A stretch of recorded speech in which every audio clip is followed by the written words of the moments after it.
안녕하세요. 2007년부터 크론병을 연구 치료해오고 있는 한걸음 한의원입니다. 오늘도 치료 종료한 크론병 환자의 치료 사례와 내시경 전후 사진을 살펴보도록 하겠습니다. 2023년 10월에 치료가 발생해서 수술하고 12월에 세톤주를 풀었답니다. 그런데 2024년 6월까지 6개월 동안 치루 수술 상처가 아물지 않았고 2024년 6월에 다시 농양이 생겨서 또 수술을 했다고 합니다. 내시경 조직 검사를 하고 나서 크론병으로 진단받았습니다. 2025년 2월에 한걸음 한의원으로 내원하셨습니다. 2024년 6월에 치료 수술을 했는데 2025년 2월에 한걸음 한의원으로 내원하실 때까지 8개월 동안 치료해서 계속 진물이 나오고 있습니다. 2025년 2월에 내원하실 때 복용 중인 양약은 펜타사 1g 하루에 4알, 면역억제제인 아자치오프린 하루에 1.5알 복용 중입니다. 식욕이 없고 소화가 안 되고 식사를 0.4인분밖에 못합니다. 1인분을 다 먹으면 배가 아프고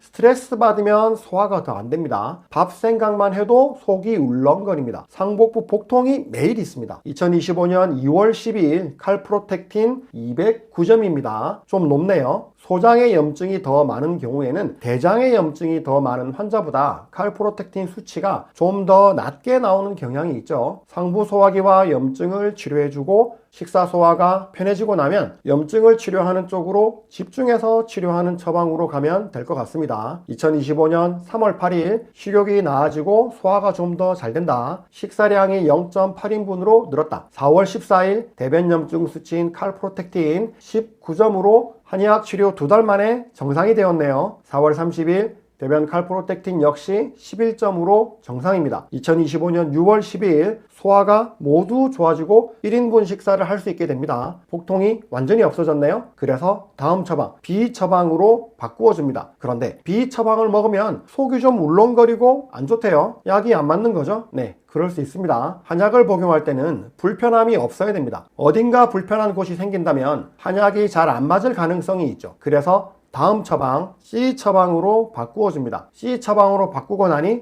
불편한 것이 없다네요. 6월 16일 병원에서 검사한 칼프로텍틴 30점 나왔답니다. 여전히 아주 좋네요. 면역억제제인 아자치오프린을 줄이기 시작합니다. 2025년 7월 면역억제제를 끊습니다. 8월 11일 대변 칼프로텍틴은 9.3점, 너무 정상이네요. 펜타사를 줄이기 시작합니다. 2025년 9월 펜타사를 모두 끊습니다. 이제 양약을 모두 끊었습니다. 9월 29일 병원에 가서 내시경과 MRI를 했다. 내시경도 아주 깨끗하고 MRI도 결과가 아주 좋다고 했다. 이전에는 MRI를 하면 소장이 좀 부어 있었다고 했는데 이번에는 그런 소견이 전혀 없다. 치료해서 농이 나오지 않아서 병원에 세톤주를 제거해달라고 했는데 좀 더 기다려보자고 한다. 이전에 크론병인지 모르고 세톤주를 제거했다가 농양이 다시 생겨서 재수술을 했었죠. 그러니까 지금 내시경과 MRI가 좋아도 의사들이 보기에는 크론병이 낫는 병이 아니니까 병원 입장에서는 조심스럽겠죠. 환자분이 병원에 한약 먹는다고 이야기를 안 했단 말이죠. 그런데 병원에서는 크론병이 호전되니까 좀 의아해하는 눈치라고 하는 거죠. 그래서 병원에서는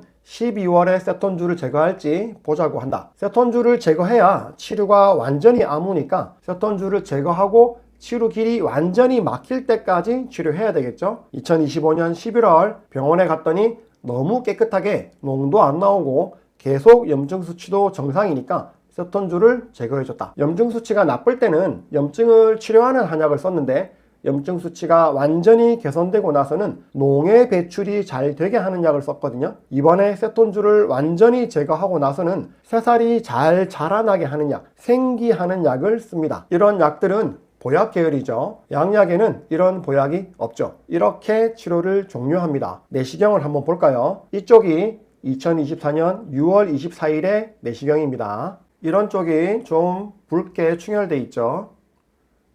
여기도 좀 붉게 충혈되어 있고요.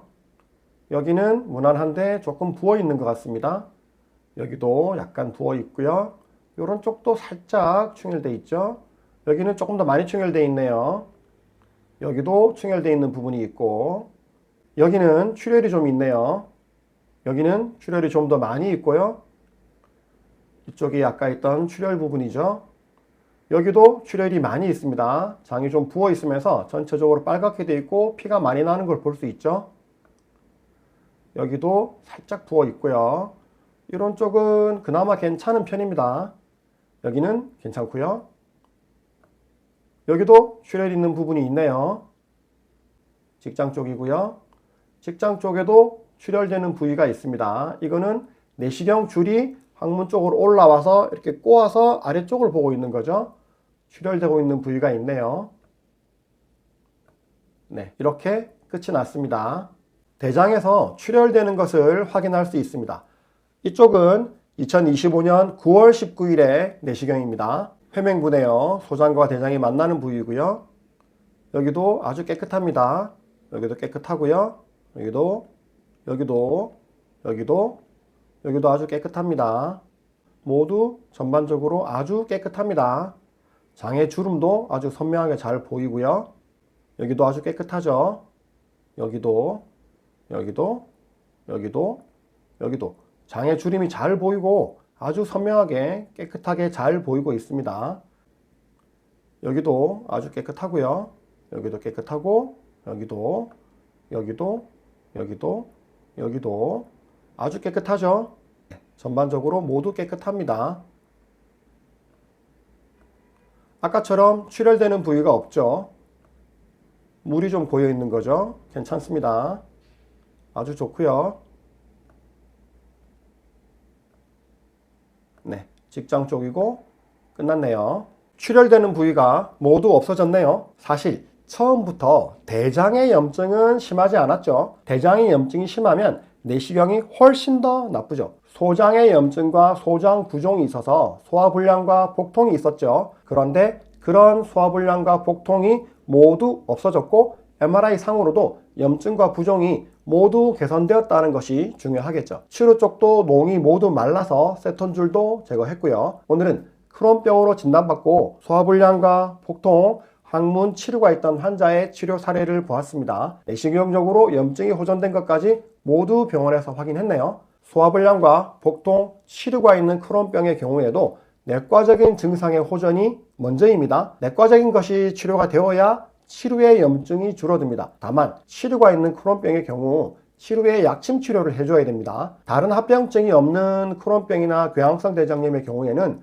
한약만으로 치료해도 되기 때문에 한두 달에 한 번 정도만 내원하시면 됩니다. 하지만 치료를 좀 더 잘 치료하기 위해서는 약침 치료를 해주어야 하기 때문에 일주일에 1회 이상 꾸준히 내원해서 침 치료하는 것이 필요합니다. 멀리 계시는 분들은 치료하는데 이것이 좀 어려운 점이 될 수 있겠습니다. 오늘은 소화불량, 복통 등의 소장염증이 주 증상이었던 크론병 환자 치료 사례 살펴봤습니다. 증상의 소실뿐만 아니라 검사상 염증 수치, 내시경, MRI상 소견까지 모두 호전된 치료 사례였습니다. 한걸음 한의원입니다. 감사합니다.